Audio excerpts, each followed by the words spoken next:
ലോകത്തിലെ ഏറ്റവും വലിയ മുസ്ലിം രാജ്യമായ ഇന്തോനേഷ്യയിലേക്കുള്ള ഫ്രാൻസിസ് പാപ്പയുടെ സന്ദർശനം മതസഹിഷ്ണുത വളർത്തുന്നതിലുള്ള അവസരമായി മാറുമെന്ന പ്രതീക്ഷയിലാണ് ഈ രാജ്യത്തെ ക്രൈസ്തവ സമൂഹം. സെപ്റ്റംബർ 3 മുതൽ 6 വരെയാണ് പാപ്പയുടെ ഇന്തോനേഷ്യ സന്ദർശനം നടക്കുന്നത്. വിവിധ മതവിഭാഗങ്ങൾ തമ്മിലുള്ള ഐക്യത്തിന്റെയും സഹകരണത്തിന്റെയും പ്രതീകമായി ഇസ്തിഖാൻ മസ്ജിദിലെ മത നേതാക്കളുമായുള്ള കൂടിക്കാഴ്ചയും കത്തീഡ്രൽ പള്ളിയിലെ വൈദികരുമായുള്ള കൂടിക്കാഴ്ചയും പാപ്പയുടെ സന്ദർശന വേളയിൽ നടക്കും. ഇന്തോനേഷ്യക്കാരിൽ 80% സുന്നി മുസ്ലിങ്ങളാണ്. ഏകദേശം 11% മാത്രമാണ് ക്രിസ്ത്യാനികൾ. ക്രിസ്ത്യാനികൾക്ക് പരസ്യമായി ആരാധന നടത്താൻ അനുവാദമുണ്ടെങ്കിലും അവർ പലപ്പോഴും മുസ്ലിങ്ങളിൽ നിന്നും പ്രാദേശിക ഭരണകൂടങ്ങളിലെ അംഗങ്ങളിൽ നിന്നും പീഡനം നേരിടുന്നു. ക്രിസ്തുമതത്തിലേക്ക് പരിവർത്തനം ചെയ്യുന്ന മുസ്ലിങ്ങൾ കൂടുതൽ കഠിനമായ പീഡനങ്ങൾ നേരിടേണ്ടി വരുന്നു. പലപ്പോഴും അവരുടെ കുടുംബങ്ങൾ അവരെ നിരസിക്കുന്ന സാഹചര്യവും ഇവിടെ നിലവിലുണ്ട്. ക്രിസ്തീയ സംസ്കാരം രൂപീകരിച്ചെടുക്കുന്നതിൽ ചെറുപുഷ്പം മിഷൻ ലീഗ് വഹിച്ചിട്ടുള്ള പങ്ക് നിസ്തുലമാണെന്ന് ഇടുക്കി രൂപതാ മെത്രാൻ മാർ ജോൺ നെല്ലിക്കുന്നേൽ. ചെറുപുഷ്പം മിഷൻ ലീഗിന്റെ ഇടുക്കി രൂപതാ വാർഷികം രാജാക്കാട്ട് ക്രിസ്തുരാജ പാരിഷ് ഹാളിൽ ഉദ്ഘാടനം ചെയ്ത് പ്രസംഗിക്കുകയായിരുന്നു അദ്ദേഹം. വ്യക്തിത്വ രൂപീകരണത്തിലും ദൈവവിളി പ്രോത്സാഹിപ്പിക്കുന്നതിലും വലിയ സംഭാവനകൾ നൽകിയ മിഷൻ ലീഗ് സഭയെയും സമൂഹത്തെയും ഒരുപോലെ വളർത്തുന്നതിൽ പരിശ്രമിച്ചിട്ടുണ്ട്. നല്ല വ്യക്തിത്വങ്ങളുടെ രൂപീകരണമാണ് കുടുംബങ്ങളെയും സമൂഹത്തെയും പടുത്തുയർത്തുന്നത്. കുട്ടികളെയും യുവജനങ്ങളെയും അത്തരത്തിൽ കുടുംബത്തോടും സമൂഹത്തോടും പ്രതിബദ്ധതയുള്ളവരായി വളർത്തുന്നതിൽ എല്ലാവരും ഒന്നുചേർന്ന് പ്രവർത്തിക്കണമെന്നും അദ്ദേഹം ഓർമ്മിപ്പിച്ചു. ചെറുപുഷ്പം മിഷൻ ലീഗ് ഇടുക്കി രൂപതാ പ്രസിഡന്റ് ശ്രീ സെസിൻ ജോസ് അധ്യക്ഷത വഹിച്ചു. 2023-24 പ്രവർത്തന വർഷ ഡിജിറ്റൽ റിപ്പോർട്ട് യോഗത്തിൽ അവതരിപ്പിച്ചു. കഴിഞ്ഞ പ്രവർത്തന വർഷത്തെ പഠന വിഷയം അടിസ്ഥാനമാക്കി നടത്തിയ കയ്യെഴുത്തു മാസിക മത്സര വിജയികളെ വികാരി ജനറൽ മോൺസിഞ്ഞോർ ജോസ് പ്ലാച്ചിക്കലും ഈ പ്രവർത്തന വർഷം നടത്തിയ ലോഗോ മത്സര വിജയികളെ മോൺസിഞ്ഞോർ എബ്രഹാം പുറയാറ്റും പ്രഖ്യാപിച്ചു.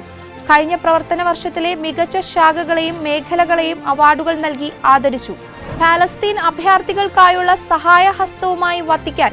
പാലസ്തീൻ അഭയാർത്ഥികൾക്കായുള്ള UN റിലീഫ് ആൻഡ് വർക്ക് ഏജൻസികൾക്ക് വത്തിക്കാൻ തുടർന്നും സംഭാവന ഉറപ്പു നൽകി.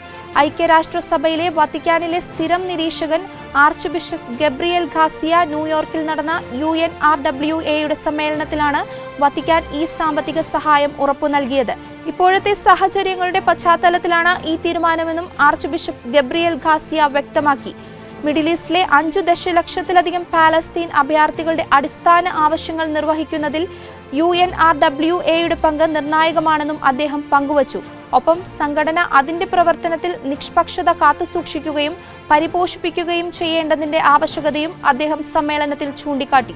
ഈശോ സഭയുടെ പുതിയ നോവിഷ്യേറ്റ് പരിശീലന കേന്ദ്രം ബംഗ്ലാദേശിൽ തുടങ്ങുന്നു. ക്രിസ്ത്യാനികൾ ഏറെ ന്യൂനപക്ഷമായ ബംഗ്ലാദേശിൽ Aid to the Church in Need സംഘടനയുടെ സഹായത്തോടെ ഇന്നാണ് നോവിഷ്യേറ്റ് ഹൗസ് പ്രവർത്തനം ആരംഭിക്കുന്നത്. രാജ്യത്ത് 30 വർഷങ്ങളായി നിരവധി പ്രവർത്തനങ്ങൾക്ക് നേതൃത്വം നൽകിയ ഈശോ സഭ അഭിമുഖീകരിക്കുന്ന ഏറ്റവും വലിയ പ്രശ്നങ്ങളിലൊന്നായിരുന്നു സമൂഹത്തിലെ പുതിയ അംഗങ്ങളുടെ രൂപീകരണം. ബംഗ്ലാദേശിൽ നിന്നുള്ള അംഗങ്ങൾ ഇതുവരെ പരിശീലനം നടത്തിയിരുന്നത് അയൽരാജ്യമായ ഇന്ത്യയിലായിരുന്നു. ആരോഗ്യം, വിദ്യാഭ്യാസം എന്നീ മേഖലകളിൽ രാജ്യത്തിന് വളരെയധികം സംഭാവന കത്തോലിക്ക സഭ നൽകിയിട്ടുണ്ട്.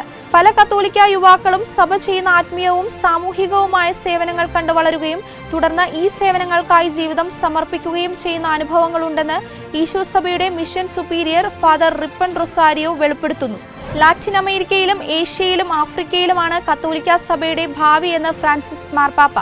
ജൂലൈ 15-ന് ഏഷ്യ, ആഫ്രിക്ക, ലാറ്റിൻ അമേരിക്ക എന്നിവിടങ്ങളിൽ നിന്നുള്ള സന്യാസിമാർ ഉൾപ്പെടെ വിവിധ സഭകളിലെ അംഗങ്ങളെ സ്വാഗതം ചെയ്ത് സംസാരിക്കുകയായിരുന്നു മാർപ്പാപ്പ. തന്റെ പ്രസംഗത്തിന്റെ തുടക്കത്തിൽ പാശ്ചാത്യ രാജ്യങ്ങളിൽ ദൈവവിളികളുടെ ആവശ്യകതയെക്കുറിച്ച് പാപ്പ ഉത്ബോധിപ്പിച്ചു. ക്രിസ്തുവിന്റെ സൗന്ദര്യം ലോകത്തിൽ അതിന്റെ എല്ലാ കഴിവുകളോടും കൂടി പ്രകാശിക്കണം. എളിമയുടെ ജീവിതം നയിച്ചുകൊണ്ട് അയക്കപ്പെടുന്നിടത്തേക്ക് പോകാനുള്ള മനസ്സുണ്ടാകണം. കർത്താവിന്റെ പാതയിൽ മുൻപോട്ട് പോകുന്നതിന് പ്രാർത്ഥിക്കണമെന്നും പാപ്പ എല്ലാവരോടും ആഹ്വാനം ചെയ്തു.